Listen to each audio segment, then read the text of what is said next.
Senhor, meus irmãos. Estaremos estudando a lição 7 da Revista dos Jovens. O título da lição é Santidade de Dentro para Fora.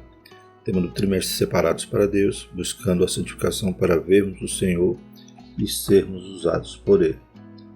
Então, prosseguindo o tema sobre santidade, hoje a gente vai falar a respeito desse aspecto da santidade, que ela tem que nascer no interior, né? Ela não tem que ser expressa apenas por práticas de ritos, costumes ou pela própria aparência. Como Jesus estará aqui confrontando ali os fariseus que viviam uma santidade apenas exterior. Então eles estavam muitas das vezes atacando Jesus, querendo pegar Jesus em alguma armadilha, porque eles não tinham autoridade. Eles ensinavam, o povo estava sempre os reverenciando como piedosos, como santos, porém eles não viviam aquilo que pregavam e, pelo contrário, eles colocavam cargas em cima dos outros, julgavam os outros, não queriam se misturar, achavam-se mais santos que os demais.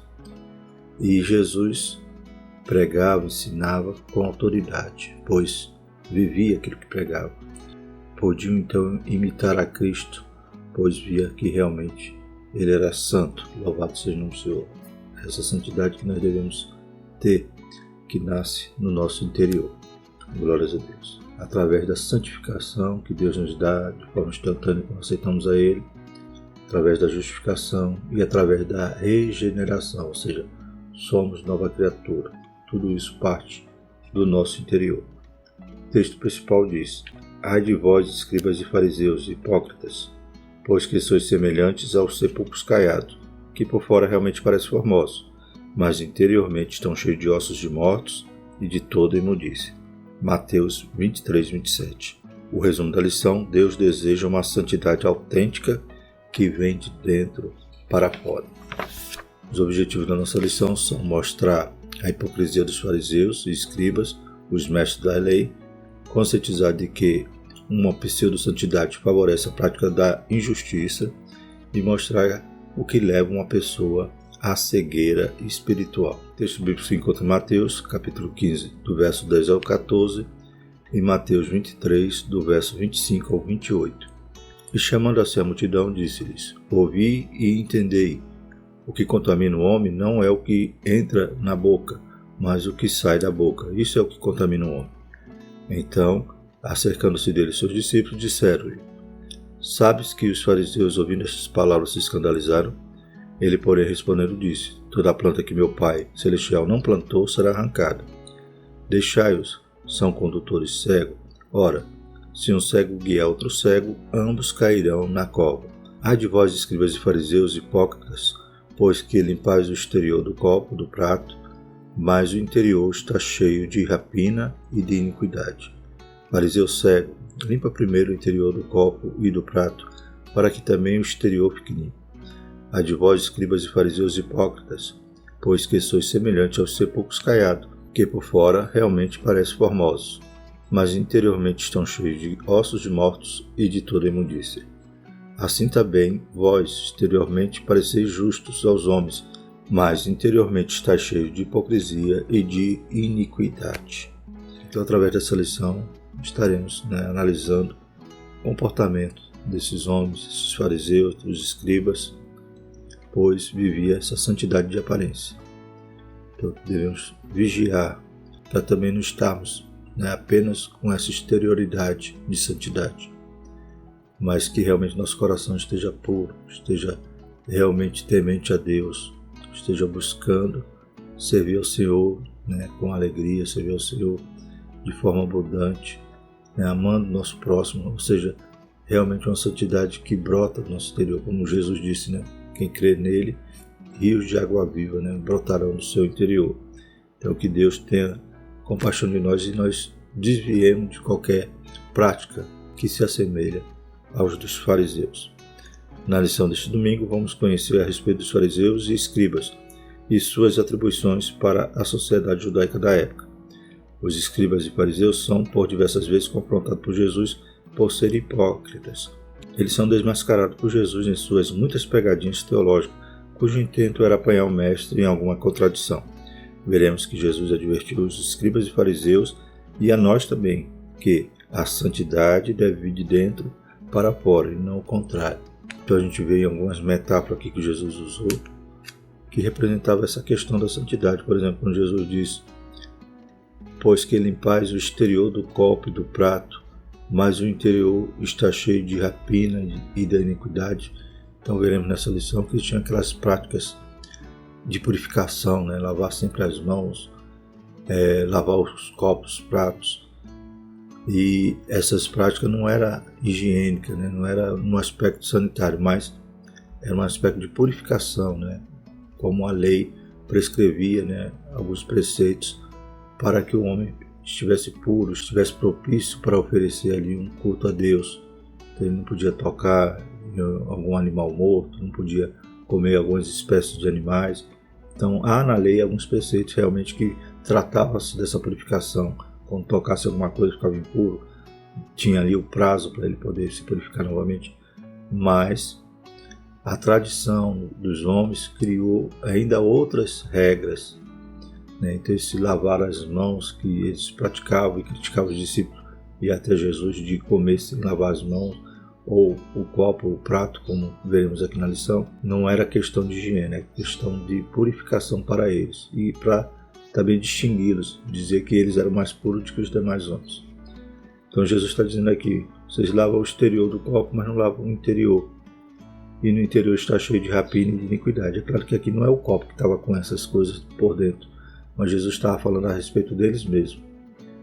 O exterior parecia limpinho, mas o interior estava cheio de coisa ruim. Jesus chegou a chamá-los até de sepulcros caiados. Não é nem sepulcro com látex, não é nem sepulcro com revestimento de azulejo, mas era com cal. Parecia bonito de longe, mas se passasse o dedo, a tinta largava. E pior ainda, por dentro, cheio de ossos de mortos e de imundícia. Era assim que eles eram santos, só de aparência, ainda cobrando os outros e exigindo ali, ou exercendo um certo domínio sobre os outros por causa da sua pseudo-santidade, como vimos aqui no objetivo da lição. Vamos para o tópico 1, a hipocrisia dos fariseus e escribas. Subtópico 1, a origem dos fariseus. Então, o comentarista aqui vai trazer, brevemente, sobre aqueles partidos, que dividiam ali o judaísmo da época de Jesus. Então vai citar aqui o historiador Flávio José, um dos grandes historiadores ali judeu. Hoje nós temos acesso à sua obra, uma obra que é muito divulgada, é a História dos Hebreus, de Flávio José. Então José defendia que o judaísmo nos tempos de Jesus estava subdividido em 3 escolas principais: os saduceus, que desfrutavam do apoio da elite, os fariseus, que tinham apoio popular, e os essênios, partido sacerdotal, que buscou o afastamento do templo e do restante do sacerdócio. Então, reporta aqui, como vai dizer na lição, a origem dos fariseus, provavelmente no 2º século a.C., na época dos Macabeus. Então, esses fariseus, começando por eles, eram um grupo de judeus que decidiram, se separar. Inclusive, o nome fariseu provavelmente vem do significado de separar, Então, eles decidiram se separar do quê? Da influência que havia dos dominadores em relação ao judaísmo. Por exemplo, a influência grega, que queria misturar elementos ali da religião grega, da cultura grega, no judaísmo. Então eles decidiram guardar a Torá. Então era um grupo que nasce, com um bom intento. Então eles queriam preservar o judaísmo e guardando a Torá, porém também eles guardavam a tradição dos anciãos. Talvez aí era o maior problema, porque a Torá era a lei, era a palavra de Deus, mas a tradição dos anciãos era de homens que vinha fazer interpretações e acrescentar outros itens que não estavam na lei, como a gente viu aqui, questão da crítica que eles faziam a Jesus de algo que não estava na lei, lavar as mãos, lavar os pratos, daquela maneira como eles agiam, de forma ritualística, apenas para dizer que eles eram mais puros do que os outros. Havia outro grupo então que era os saduceus. Saduceus, normalmente formado de sacerdotes, né? Inclusive o saduceu vem de Sadoc ou Zadok, que foi o sacerdote da época de Salomão. Então essa linhagem desses sacerdotes, eles faziam mais concessões, então eles davam mais abertura aos dominadores e não ligavam muito para essa mistura, então permitia até alguma coisa de outras culturas entrar no judaísmo, e isso, né, dava uma posição de destaque política para eles. Então eles ficavam em cima do muro, não eram igual os fariseus que, né, firmavam o pé, e havia então essa separação, conforme o próprio significado dos seus nomes. Os essênios então eram mais extremistas, eles decidiram até se afastar do templo e do sacerdócio. Eram sacerdotes que inclusive viviam em comunidade. Uma das comunidades que ficou famosa, né, por causa das descobertas arqueológicas foi a de Qumran, que foi onde encontrou-se ali nas cavernas os manuscritos do Mar Morto. Então, por causa dessa separação, desse isolamento deles, permitiu que eles, né, preservassem ali alguns manuscritos, e quando foi feita essa descoberta, constatou que, né, cerca de mais de 1000 anos de diferença da datação desses manuscritos, e a palavra de Deus permanecia, né, fiel, né? Poucas diferenças foram encontradas. Quando encontraram lá o rolo de Isaías, foi comparar com as cópias recentes e viu que a palavra se preservou. Glórias a Deus. Então a gente deve isso também a esse grupo de essênios. Então, saduceus, essênios e os fariseus, que nós vamos nos ater agora. A gente viu que a origem foi boa, começou bem, porém na época de Jesus já estava corrompido, né? Então eles que decidiram guardar a Torá, as tradições, eles também estudavam mais, ensinavam, e estavam ali também assessorados pelos escribas, que eram aqueles que faziam as cópias, eram os doutores da lei. Então os doutores da lei interpretavam e eles guardavam, os fariseus. Porém, essa condição deles de religiosos, né, inclusive expressada até pelas suas vestes, né, vestes compridas, filactérios, suas orações que eram feitas no meio da praça em voz alta, não para Deus ouvir, mas para que os homens ouvissem. Essa pseudo-santidade gerou, né, uma certa influência sobre o povo. Como a gente já viu aqui, o povo, né, apoiava-os e também, né, os reverenciava como esses religiosos. Então acabava tendo eles como mestres, como rabi, que daí vem a origem da palavra rabino, e eles se aproveitavam disso para exercer esse certo domínio ali sobre o povo. E quando eles veem Jesus, então, né, sem todo aquele aparatos, né, a sua veste, uma roupa simples, Jesus falando simples ali aos pobres, aos pecadores, aos publicanos, às prostitutas, Jesus operando milagres, Jesus exercendo, né, uma influência com autoridade sobre a população, eles se veem ameaçados. Então eles vão contra Jesus, vão tentar atacar Jesus e até planejar sua morte por final. Então, por quê? Porque eles não queriam perder agora esse poder que eles tinham sobre o povo, né? Também eles compunham ali o Sinédrio, né, o tribunal ali de Jerusalém, né? Tanto os saduceus como os fariseus, né? Os saduceus a gente viu que era formado de sacerdotes, inclusive o sumo sacerdote era saduceu. E havia também os fariseus. Nessa hora se unem, né, para poderem acabar com Jesus. Então eles vão tentar lançar ciladas, né, para Jesus, como diz aqui o autor, né, pegadinhas teológicas, para tentar acusar Jesus de não estar cumprindo a lei. Mas Jesus cumpria a lei. Eles não encontraram falha nenhuma em Jesus. Jesus não cumpria as tradições dos homens, que eles queriam que os discípulos e Jesus também cumprissem. Eles usavam disso como motivo para acusação. Então, a origem dos fariseus, cujos membros eram oriundos de todos os níveis sociais, sobretudo da classe média, deu-se na época dos Macabeus, no século II a.C. Eles preferiram priorizar a manutenção do seu status político e garantir os direitos religiosos por meio de uma adaptação parcial ao sistema dominante. Outra característica do farisaísmo é sua proximidade com os escribas, que eram os responsáveis pelas ideologias dos fariseus. Então, o grupo começou de forma boa, né, com bom intento, mas na época de Jesus já tinha todo esse aspecto político, esse aspecto que eles queriam manter né, a sua posição de mestre, né, ali exercendo influência sobre o povo. Segundo subtópico, os escribas e fariseus acreditavam ser os verdadeiros mestres. Mateus 23, 2 a 4. Jesus afirma que os escribas e fariseus estavam assentados na cadeira de Moisés, dando a entender que conheciam bem a lei de Moisés, né? Então eles que ensinavam, eles que interpretavam. Eles eram reconhecidos pelos judeus como os herdeiros da autoridade de Moisés para ensinar. Jesus não nega a capacidade intelectual deles, inclusive afirma que, como mestre, eles têm o seu devido valor. No entanto, ele recomenda: não procedais em conformidade com as suas obras, porque dizem e não praticam. Eles colocavam pesados julgos sobre os ombros do povo com base em suas próprias interpretações da lei. Eles tinham todo esse conhecimento, conheciam a lei, mas não praticavam. Eles praticavam as tradições, né? Mas a gente vai ver aqui durante a lição que enquanto eles se preocupavam em coar a mosca, né? Ou seja, não tem que lavar as mãos, senão sai impuro. Eles não honravam pai e mãe, ou seja, o mandamento da lei eles deixaram de cumprir. Né? Alguns deles, né, usavam ali de um subterfúgio que veremos aqui na lição, e, ou seja, o mínimo, aquilo que é aparente, que todos estavam vendo, poderiam elogiá-los, dizer, oh, como são santos, como são piedosos, né? Então isso eles faziam, mas a essência da lei mesmo, eles desobedeciam, né? Inclusive eles não tinham nenhuma afeição, não tinham misericórdia pelos outros, né? Pelo contrário, eles queriam manter o status de puros, separados, né? Nesse aspecto ele, né, agia com preconceito em relação às outras pessoas.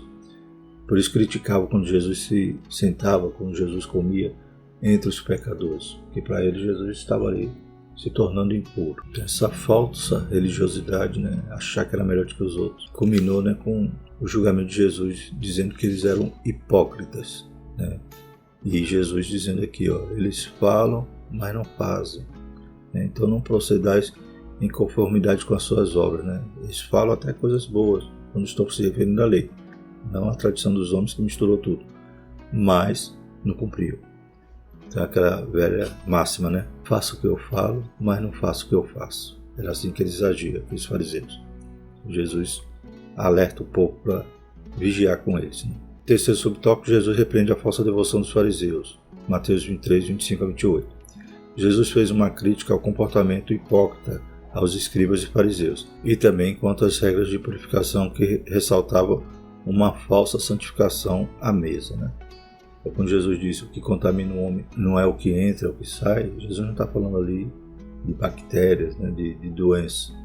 Jesus está falando ali, né, o que deixa o homem impuro, como eles tinham essa preocupação da purificação, né, conforme a lei ou extra-lei, né, como eles praticavam. Então Jesus está dizendo o que deixa o homem impuro, o que contamina o homem, o que deixa o homem impuro, é o que sai dele. Então não era a comida que ia deixar o homem impuro, não era o que entrava, não era, né, a falta de lavar as mãos ou os pratos, como eles faziam de forma ritualística ali para dizer que eram puros. Então Jesus achava esse comportamento deles hipócrita.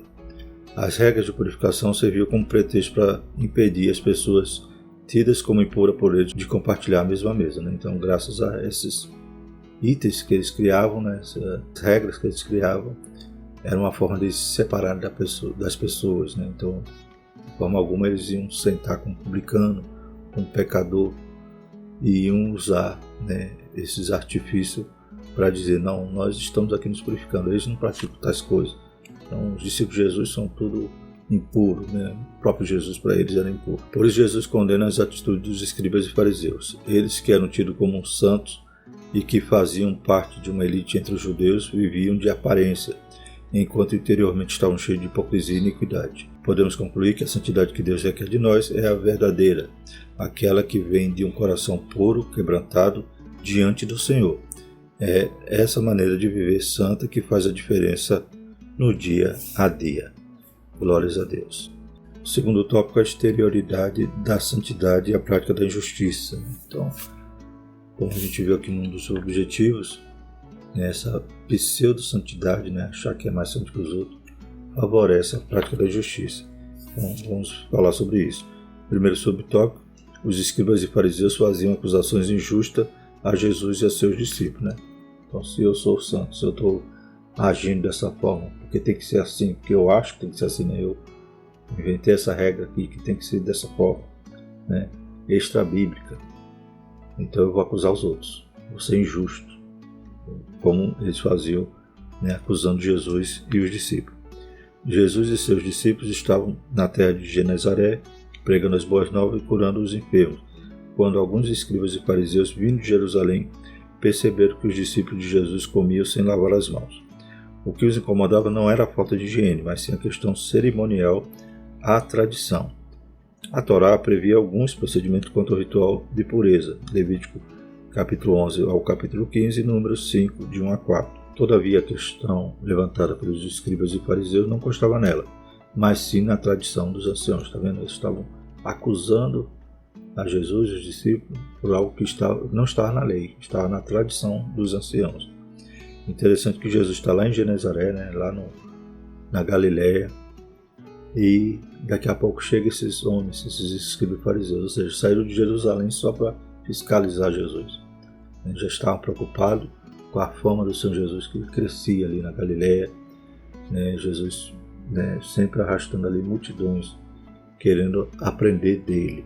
Glórias a Deus. Né? Ele mesmo disse: aprender de mim, e sou manso e humilde de coração, diferentemente de como os fariseus ensinavam, que era colocando peso, era julgando, né, e vivendo uma vida de hipocrisia.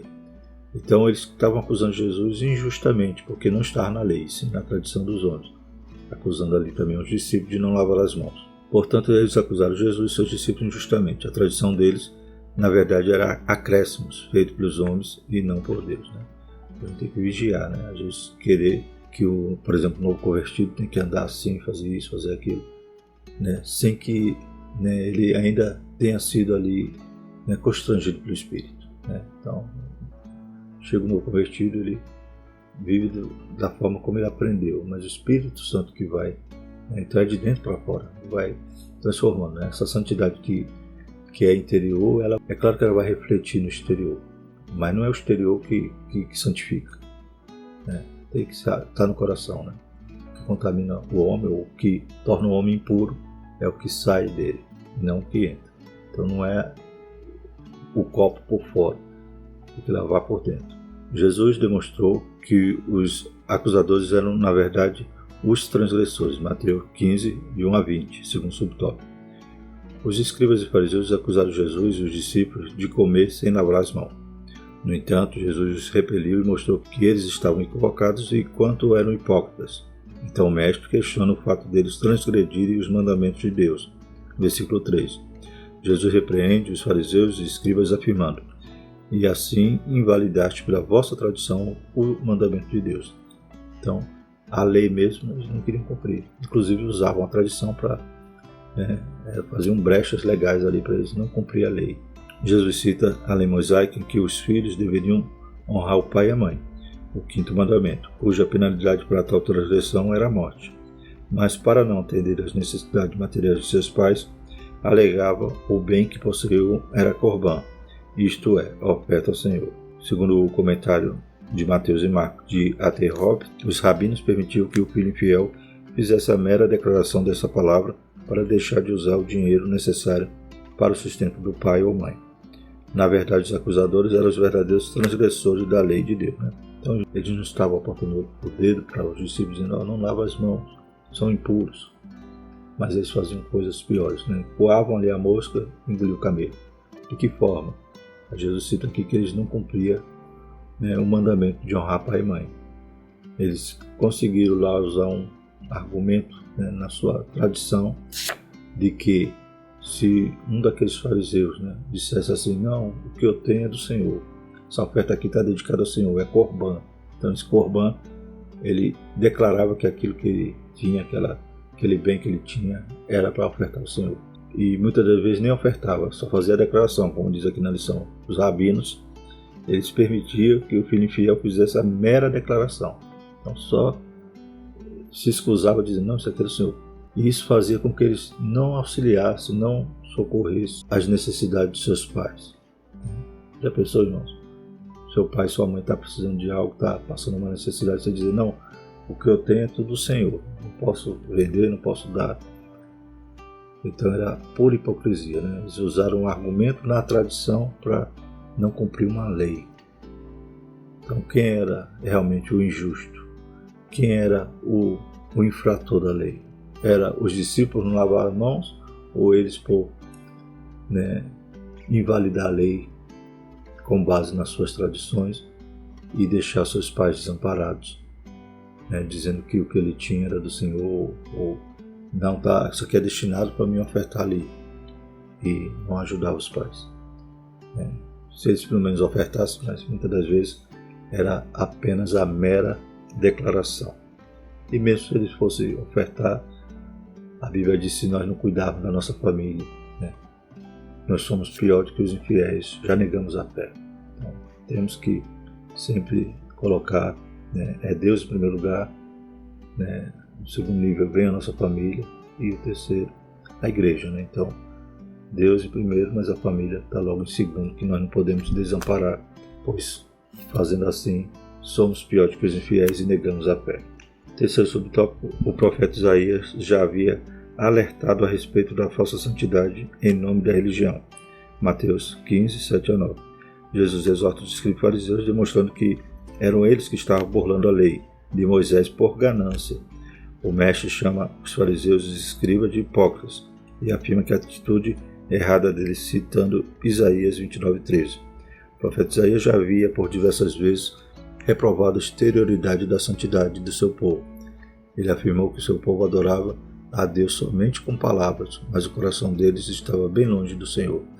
Da mesma forma, também estavam os judeus da época de Jesus, como também muitos cristãos nominais em nossos dias. Então, adorando apenas de lado, Deus não quer que vivamos apenas de aparência. Quer que sejamos verdadeiros adoradores, aqueles que adoram com sinceridade, aqueles que estão vivendo uma vida santa. Não somos perfeitos, mas a cada dia pedimos a graça do Senhor, o Espírito Santo possa nos amoldar, nos ajudar, tirar aquilo que não presta, para que a gente preste ao Senhor um culto racional, oferecendo nossos corpos em sacrifício vivo. Louvado seja o nome do Senhor, de forma sincera e santa. No livro do profeta Amós, também ele denuncia aquele culto que o israelita fazia, cheio com os músicos, contratava os músicos, era tanto sacrifício, mas a Bíblia diz que Deus já não suportava aquele culto. Aquelas músicas para ele não era louvor, era estrépito, era barulho, era zoada nos seus ouvidos, porque era algo apenas de aparência, era uma santidade apenas exterior, fazia ali os sacrifícios apenas para se mostrar, para dizer que tinha, para dizer que era santo, mas Deus já não suportava mais aquele culto, como também Deus não suportava essa hipocrisia dos fariseus, nem a nossa, nos dias atuais, quando também muitas das vezes queremos ser melhor do que os outros e ainda continuamos sendo miseráveis, cegos, nus, carentes da misericórdia do Senhor. Que Deus nos ajude e que nós sejamos como um publicano que, quando desceu ali com o fariseu para orar, o fariseu se exaltava, dizia que agradecia a Deus por não ser igual aos outros, que dizimava, que fazia isso, fazia aquilo, e o publicano só batia no peito e dizia que era miserável, que era pecador e nem olhava para o céu, com temor, com vergonha. E Jesus perguntou qual dos dois se justificou, saiu justificado ali depois daquela oração. Aquele que se humilha e não aquele que se exalta. E por último, o terceiro tópico, a cegueira espiritual. Primeiro subtópico, a cegueira espiritual dos escribas e fariseus. Então, como estes vão ensinar? Como estes vão poder orientar o povo? Se eles não têm autoridade, eles não vivem o que pregam. Então, é cego guiando quem? Outro cego. Qual a tendência? Cair no buraco. Então, inclusive aqui na lição sugere essa dinâmica. Dois vendados, um guiando o outro. Vamos ver quantas vezes eles tropicam, eles batem lá nas cadeiras. Então, o cego guiando o cego, a tendência é a ruína, é a queda. E era assim que os mestres fariseus estavam agindo. É claro que havia fariseus piedosos de verdade. A gente vê Nicodemos com a preocupação de ir até Jesus, de perguntar a Jesus o que era necessário para entrar no reino dos céus. Jesus disse que tem que nascer de novo. Então, ele viu que Jesus era diferente. Ele não foi para acusar Jesus, não foi para pegar Jesus em armadilha. Normalmente o fariseu, quando chegava perto de Jesus, não era coisa boa. mas Nicodemos foi ali para conhecer, né, o caminho do céu. Louvado seja o Senhor. Vemos também José de Arimateia, né, também fazia parte do Sinédrio, né, e foi, né, pedir o corpo de Jesus para enterrar. Então ele já tinha também admiração. Vemos Gamaliel, também um fariseu que, com sabedoria, né, fala, já após a morte de Jesus, já ali julgando ali os discípulos, dizendo, se for de Deus, ninguém pode empatar. Né? A gente já viu muitos que se levantaram e caíram, né? Mas se esse movimento aí for de Deus, não adianta. Então, vemos que havia fariseus tementes, fariseus sinceros, né? Porém a grande maioria só queria o prestígio e o poder ali sobre o povo. Jesus não intimidou diante dos fariseus e dos escribas. Ele os exortou de forma segura e eficaz, chamando-os de cegos e condutores de cegos. Os fariseus e escribas se apegavam tanto às questões secundárias e irrelevantes, às tradições humanas, que se privavam da observância da lei divina. Na realidade, o que incomodava era a popularidade, o reconhecimento e o respeito que Jesus e seus discípulos vinham conquistando diante da população. Né? Então tinha uma diferença fundamental. Eles ensinavam e pregavam com autoridade, porque viviam o que pregavam, né? O que ensinavam. Os testemunhos dos feitos de Jesus se espalhavam rapidamente e todos queriam ouvir e ver o Senhor.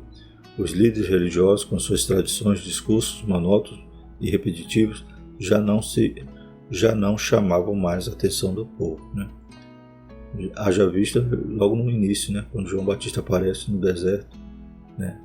Ou seja, em vez do povo ir para o templo e ali aprender, né? Estar ali na presença dos sacerdotes, ou quem sabe assentado ali aos pés de algum fariseu, algum escriba para aprender a palavra, o povo foi para o deserto atrás de um homem que tinha uma aparência até estranha, né? Vestido de pele de camelo, comendo mel silvestre e anunciando uma palavra diferente ali, né? Arrependei-vos, pois é chegado o reino de Deus. Estava preparando ali o caminho para Jesus. Então, as pessoas iam atrás daquele que realmente falava em nome de Deus e não daqueles que faziam, como diz aqui na lição, discursos monótonos, sem vida e com hipocrisia, né? Falando para o povo agir, fazer de tal forma, e eles mesmos não cumpriam a lei. Segundo o subtópico, Pedro pede que Jesus os ensine. Mateus 15:15. Em alguns momentos, os discípulos também tiveram dificuldade para entender os ensinos de Jesus. Entretanto, Pedro, tomando a palavra, pediu a Jesus: explica-nos essa parábola. Mateus 15:15. O discípulo Pedro não se preocupava em declarar publicamente que não havia compreendido. Ele estava certo, pois quem quer aprender tem que perguntar, e não pode se importar com a reação das pessoas. Muitas pessoas deixam de aprender por receio de perguntar. Porque a gente vai ver um contraste em relação aos fariseus. Eles não queriam aprender nada, tapavam os ouvidos. Mas os discípulos, os simples, queriam aprender. Quando tinha dúvida, perguntava. Então devemos extrair também esse exemplo aqui de Pedro. Ou seja, né, a EBD é exatamente o lugar que a gente tem que perguntar mesmo. Não sair com dúvida. Pergunta sobre o professor, e se ele souber, ele responde. Se não souber, ele vai pesquisar e vai aprender também. E vai responder na próxima aula. Glórias a Deus. Jesus fica admirado com a atitude de Pedro e diz: até vós mesmos estáis ainda sem entender.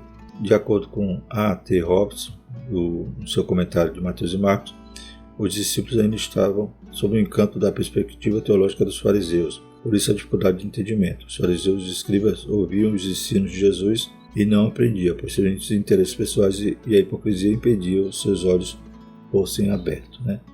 Então, aquele cego que não quer enxergar de jeito nenhum.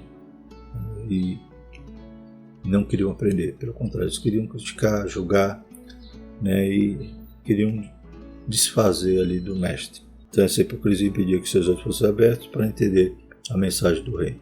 Já os discípulos de Jesus realmente desejavam compreender e aplicar às suas vidas o ensino do mestre. Terceiro subtópico: o que contamina o ser humano é o que está no seu coração. Então, contaminar aqui, volto a frisar, não está falando aqui de bactéria, de doença.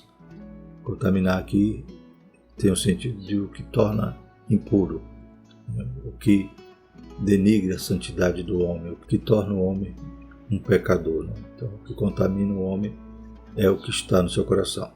Jesus explica aos discípulos que o que contamina o ser humano não é o que entra pela boca, mas o que procede do seu coração. É do interior do ser humano que provém os maus pensamentos, mortes, adultério, prostituição, furtos, falsos testemunhos e blasfêmias.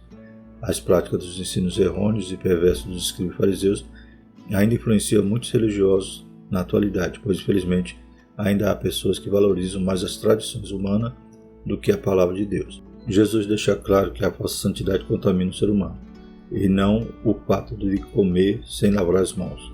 O mestre critica duramente o ritualismo hipócrita e a falsa santidade dos fariseus e escribas. E Jesus está mostrando que a impureza verdadeira é aquela que sai do coração, né? Que é a fonte de todos esses pensamentos maus e toda a concupiscência, né? Então, que Deus tenha misericórdia de nós, que nós também não vivamos com aparência ou criando pretexto, né, para acusar os outros, dizendo que os outros não é crente. Deus tenha misericórdia, né? A gente não pode valorizar mais as tradições dos homens do que a Bíblia. Né? Acusar alguém de ser um pecador, né, por algo que não está na Bíblia. A gente tem que vigiar para não sermos também hipócritas. Né? Como já falei também, a santidade que nasce no nosso interior, é claro que ela vai refletir no exterior. Mas é essa que Deus quer. É essa que nasceu de dentro para fora. E não aquela que você está com a roupa lá embaixo, né? Com terno e gravata, até dormindo de terno e gravata, dizendo que vai para o céu por causa da sua prática. Não, você tem que lavar primeiro o interior do copo e do prato, para que não esteja cheio de rapina e de iniquidade, como Jesus confrontou ali os fariseus. Amém? Conclusão, nessa lição aprendemos que a santidade vem de dentro para fora. Os escribas e fariseus viviam uma falsa santidade exterior e foram duramente criticados por Jesus. Eles acusaram os discípulos de Jesus de não cumprirem as tradições religiosas. Entretanto, Jesus derrubou o argumento deles, demonstrando que, em nome de uma falsa santidade, eles estavam dando mais importância às tradições humanas do que à essência da palavra de Deus. Próxima lição, vamos falar sobre os ensinos de Jesus sobre santificação no Sermão do Monte. Glórias a Deus. Vamos agradecer ao Senhor. Maravilhoso Deus. Tua palavra, Pai, ela é favo de mel, ela é pão que alimenta a nossa alma. Deus Santo, obrigado, Pai, por toda a exortação, Pai. Todos esses registros que o Senhor deixou no Novo Testamento, Pai, mostrando ali a hipocrisia dos fariseus, para que nós não venhamos a cair nesses mesmos desvios, nesses mesmos buracos, Pai, que eles trilhavam, Pai, e sempre estavam ali como cegos, guiando outros cegos. Deus Santo, que nós possamos estar vivendo uma vida santa, de maneira que glorifique o Teu nome. Aleluia, que te louvo, Pai. Louvado seja o nome do Senhor. Santifica-nos, Pai. Lava-nos, Pai. Aleluia, com Teu sangue precioso. Em nome de Jesus, Pai. Abençoa, Pai, cada jovem. Desperta os seus dons, Senhor Jesus. Abençoa a escola dominical, abençoa os professores, pastores, todos aqueles que amam, Pai, e contribui para esta obra. Em nome de Jesus, nós te pedimos mais uma vez a Tua graça, a Tua misericórdia. Em nome de Jesus. Amém. Que a graça do nosso Senhor Jesus Cristo, o amor de Deus e a comunhão do Espírito Santo seja conosco, hoje e sempre. Amém.